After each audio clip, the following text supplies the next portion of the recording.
But after the space of 3 years, Judas and they that were with him understood that Demetrius, the son of Seleucus, was come up with a great power, and a navy by the haven of Tripolis to places proper for his purpose, and had made himself master of the countries against Antiochus and his general Lysias. Now one Alchemus, who had been chief priest, but had wilfully defiled himself in the time of mingling with the heathens, seeing that there was no safety for him, nor access to the altar, came to King Demetrius in the year 150, presenting unto him a crown of gold and a palm, and besides these some bows which seemed to belong to the temple. And that day indeed he held his peace, but having gotten a convenient time to further his madness, being called to council by Demetrius, and asked what the Jews relied upon, and what were their counsels, he answered thereunto, They among the Jews that are called Assyrians, of whom Judas Maccabeus is captain, nourish wars and raise seditions, and will not suffer the realm to be in peace. For I also, being deprived of my ancestors' glory, I mean of the high priesthood, am now come hither, principally indeed out of fidelity of the king's interests, but in the next place also to provide for the good of my countrymen. For all our nation suffereth much from the evil proceedings of those men. Wherefore, O king, seeing thou knowest all these things, take care, I beseech thee, both of the country and of our nation, according to thy humanity which is known to all men. For as long as Judas liveth, it is not possible that the state should be quiet.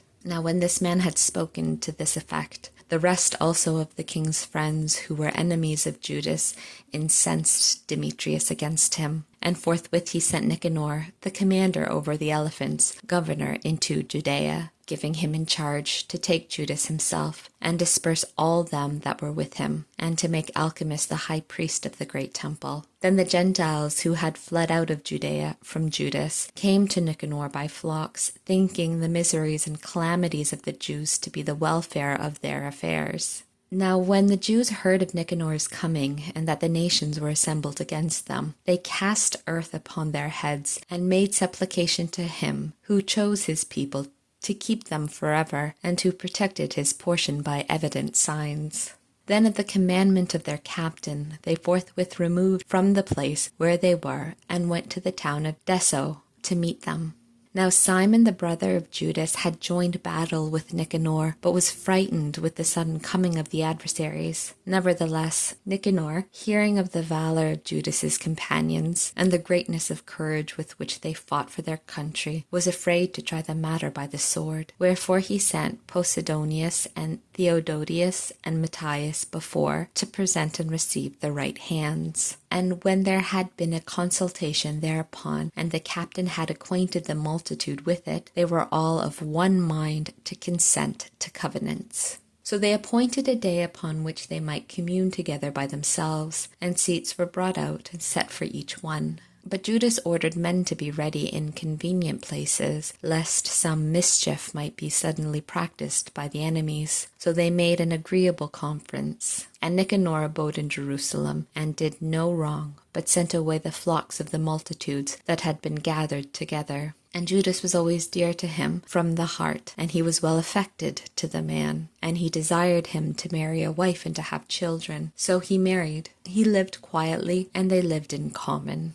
But Alchemus, seeing the love they had one to another, and the covenants, came to Demetrius, and told him that Nicanor assented to the foreign interest, for that he meant to make Judas, who was a traitor to the kingdom, his successor. Then the king, being in a rage and provoked with this man's wicked accusations, wrote to Nicanor, signifying that he was greatly displeased with the covenant of friendship, and that he commanded him nevertheless to send Maccabeus prisoner in all haste to Antioch. When this was known, Nicanor was in a consternation, and took it grievously that he should make void the articles that were agreed upon, having received no injury from the man. But because he could not oppose the king, he watched an opportunity to comply with the orders. But when Maccabeus perceived that Nicanor was more stern to him, and that when they met together as usual he behaved himself in a rough manner, and was sensible that this rough behavior came not of good, he gathered together a few of his men, and hid himself from Nicanor.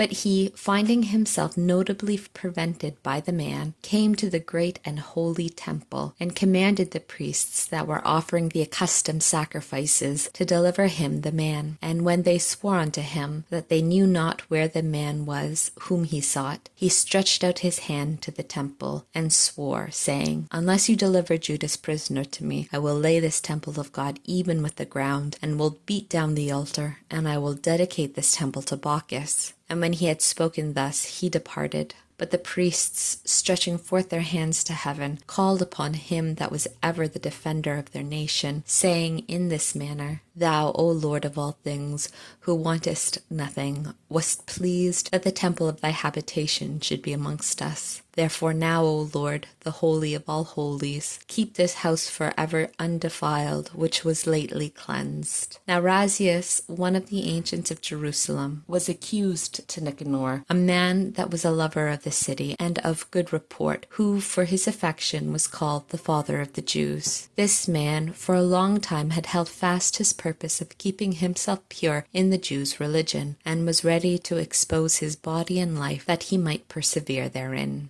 So Nicanor, being willing to declare the hatred that he bore the Jews, sent 500 soldiers to take him, for he thought by ensnaring him to hurt the Jews very much.